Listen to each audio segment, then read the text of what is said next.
Salve, salve, galera! Mais um episódio do Ogunhê na área. Hoje, o nosso querido cientista nasceu em Moçambique. Mas antes de eu chegar e começar a falar aqui do cientista, como sempre, eu vou contar um pouco da história de Moçambique para vocês. A estudante de Ciências da Computação da PUC-Rio, Ana Carolina da Hora, a Nina, se apresenta como cientista em formação, pesquisadora de algoritmo e podcaster. No YouTube, ela criou o canal Computação Sem Caô, para democratizar o conhecimento na área. Em 2020, Nina recebeu uma homenagem do Wired Festival, por ser um dos 50 nomes que expandiram a criatividade no Brasil. Este ano, ela começou a produzir o podcast Ogunhê. O nome é em homenagem a Ogum, o orixá da guerra, agricultura e tecnologia. E o projeto busca apresentar a história de pesquisadores africanos e suas contribuições para a ciência. Nina, como estudante da área de exatas, como surgiu a vontade de produzir conteúdo na internet e virar uma comunicadora? Bom, valeu, Luísa, pela pergunta. Para mim sempre foi muito importante, acho que até pela trajetória familiar que eu tenho, que são todas professoras, né, aqui em casa, minha mãe, minha avó, minhas tias.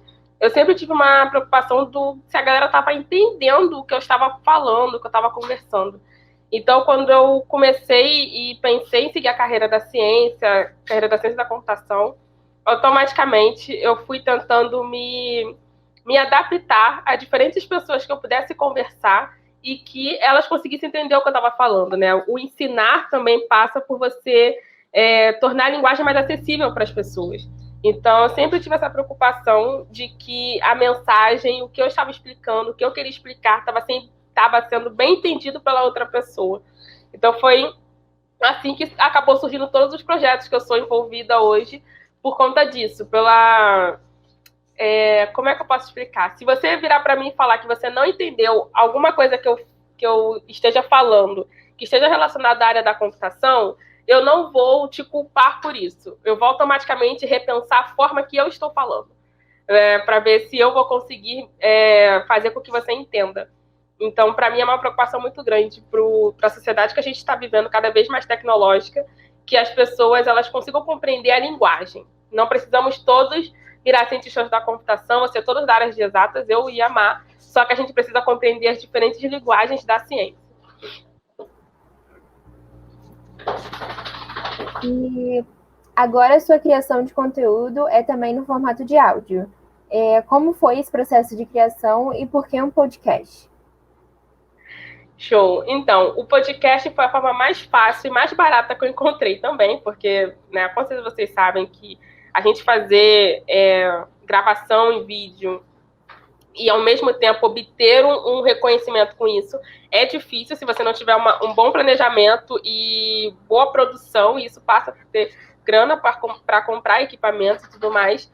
E também porque eu passo, agora não, né, que a gente está na pandemia, mas eu passo a maior parte do meu tempo dentro do ônibus, né, porque eu moro em Caxias, então de Caxias para PUC, de Caxias para os lugares que eu trabalho, que normalmente são Zona Sul, é muito longe. Então, ou é trem, ou é ônibus, que eu tô sempre ali usando eles como ponte, né? Só que aí, o podcast que eu queria fazer, eu falei, cara, eu preciso arrumar um tempo para fazer isso, que eu não tenho mais tempo na minha agenda entre a universidade e entre o que eu trabalho. E aí me veio a ideia de gravar isso dentro no ônibus, né? Durante o percurso que eu faço, que é um percurso longo, eu falei assim, cara, eu vou aproveitar então para gravar o podcast ali.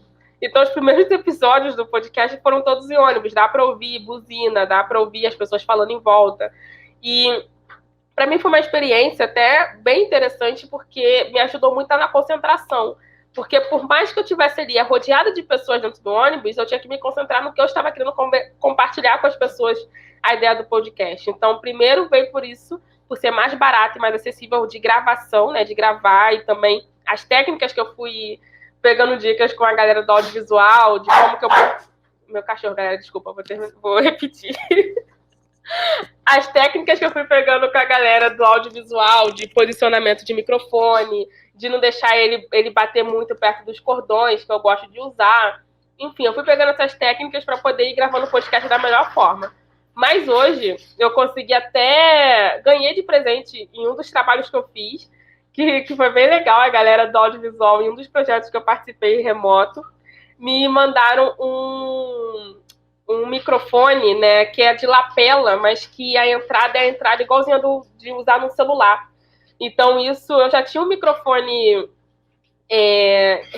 grande, né? Eu esqueci o nome que se dá para o microfone, não sei se é direcional, mas é um microfone grande para eu gravar o podcast em casa, só que aí eu ganhei mais esse, que é bem mais potente, e vocês vão até compreender, porque para mim, que falo muito e gesticulo muito, o microfone ficar perto aqui da minha voz é até melhor do que o microfone que eu tenho que ficar toda hora indo para frente e para trás. Então, tá crescendo aí, a galera tá dando dicas e tá crescendo até os equipamentos que eu tenho usado em casa. Mas, primeiro, a distância e movimento foi muito por esses motivos. E, como você tinha contado, o projeto do podcast tinha vindo das suas ideias em época de escola. Como foi para você trazer essa ideia de volta e concretizar? E como que também é feito esse podcast? Assim, como é o seu processo de criação?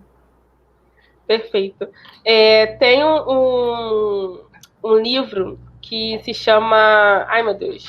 O nome do autor é o Sheikh Anta Diop, que foi um dos primeiros livros que eu li que me ajudaram a fazer esse podcast.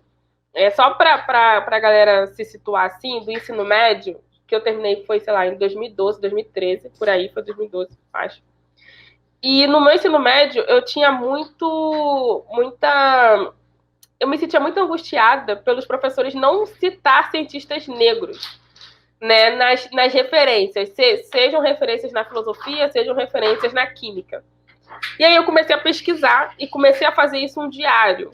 Eu não ia, de forma alguma, externalizar isso. A ideia era que fosse um diário para mim, para que eu não desistisse da área que eu escolhi, e a área que eu estou hoje. E aí eu montei esse diário. E aí, em 2019, final de 2019, início de 2020, então assim, esse tempo todo depois, surgiu a oportunidade de eu fazer um projeto final no estágio que eu fazia na PUC, no Apple Developer Academy.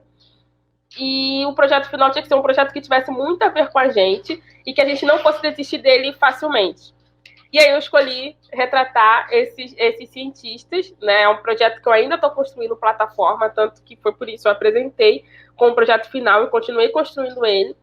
Só que eu tenho 400 cientistas, 450, por aí, cientistas catalogados nesse diário, que eu fiz desde o ensino médio.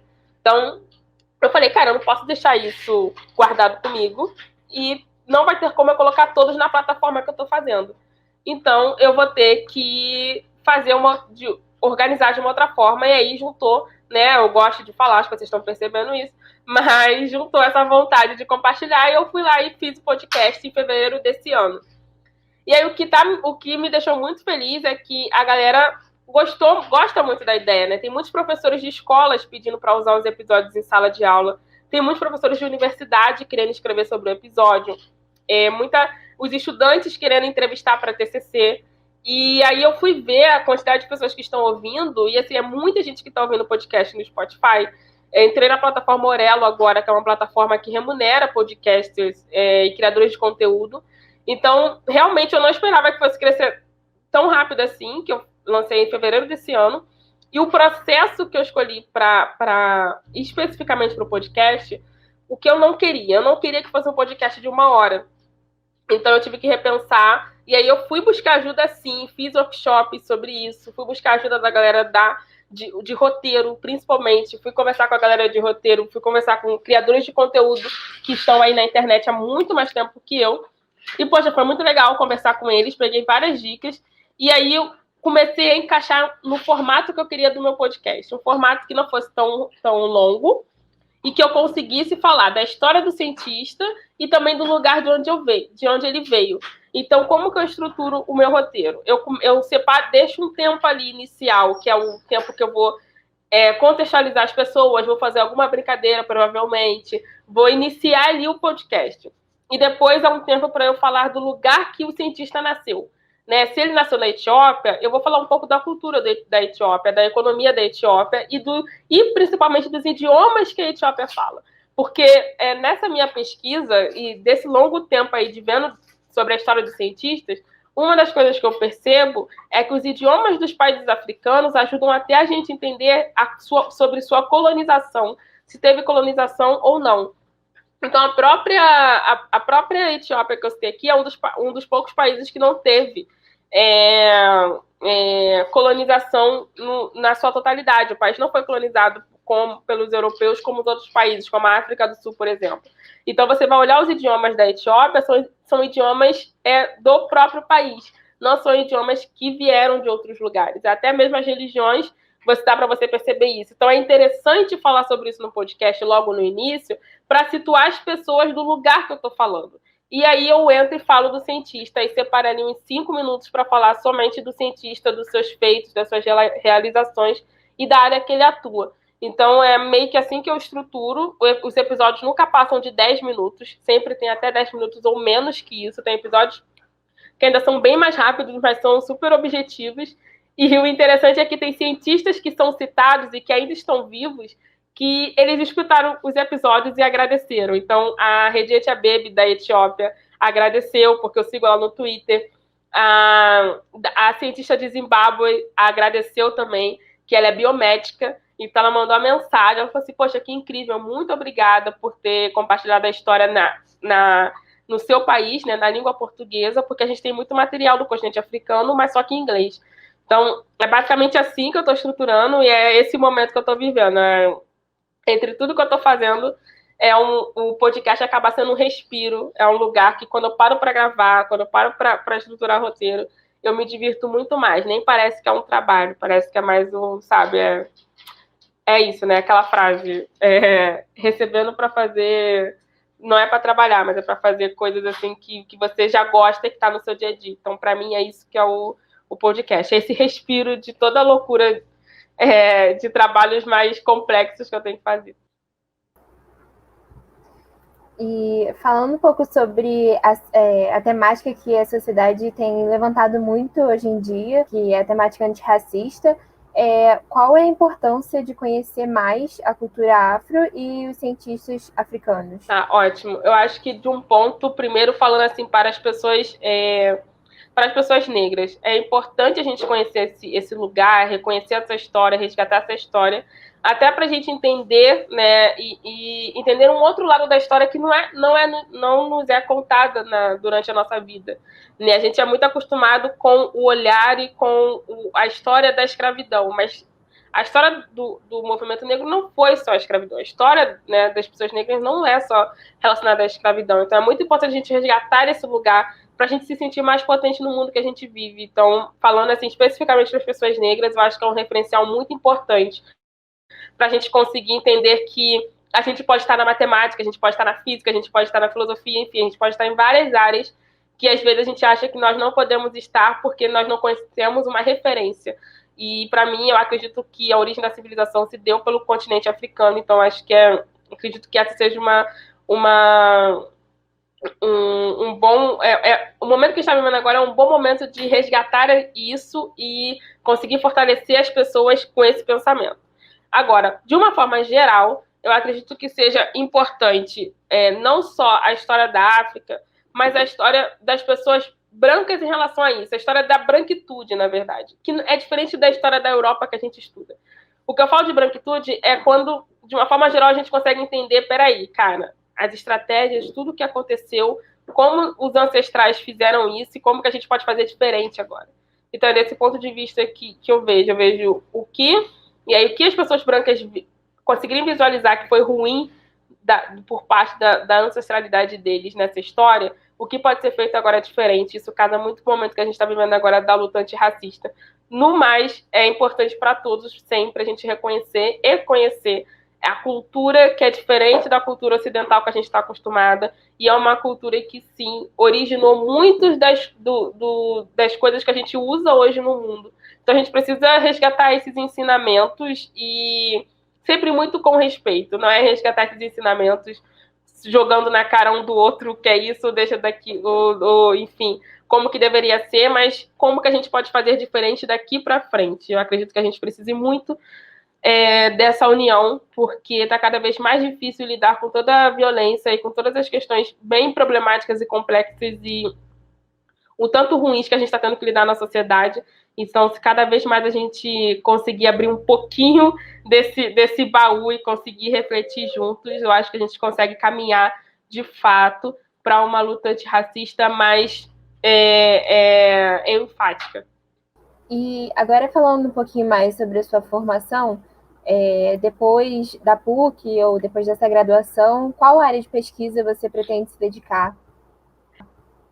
Achou essa pergunta, todo mundo faz, até meu professor faz para mim. Aí eles achavam que eu queria outra área, mas na verdade uma área que eu tenho curtido bastante de atuar é a área de inteligência artificial e ética, né? Então, recentemente teve uma lista que saiu agora, final de semana, que eu participei desse evento, que foi a lista das 100 mulheres que estão contribuindo para essa área de pesquisa. E eu sou uma das pessoas que está representando o Brasil. Na verdade, eu estou representando o Brasil na lista, e aí tem uma lista maior que tem mais 3 brasileiras, né? De São Paulo, uma do Rio Grande do Sul, e 2 de São Paulo e uma do Rio Grande do Sul. E aí foi muito legal que eu conversei com as mulheres também que estão na lista, as outras mulheres, e a gente, né, teve a oportunidade de falar sobre os pontos de vista diferentes do contexto que a gente está vivendo. E para mim foi um reconhecimento que me assustou um pouco. Eu falei assim, caraca, peraí, que eu tô terminando a graduação ainda, mas do mesmo jeito eu fiquei feliz, porque é um incentivo para seguir na área. Então, eu gosto dessa área de ética e inteligência artificial, e mais focado em tentar resolver os problemas de vieses de algoritmos que a gente tem hoje. Então, por exemplo, se tem uma ferramenta, um software usando reconhecimento facial que está reconhecendo que e está incriminando que mais pessoas negras são propensas a cometer crime ou que estão cometendo crime, eu quero analisar esses sistemas, esse tipo de abordagem para entender se realmente os algoritmos estão ajudando a tomada de decisão corretamente. Então, é o que nós chamamos de justiças algorítmicas. Nina, a gente agradece muito sua participação e a gente deseja também muito sucesso na carreira e ficamos por aqui. Beleza, galera, tamo junto aí. Vamos nos encontrar depois da vacina.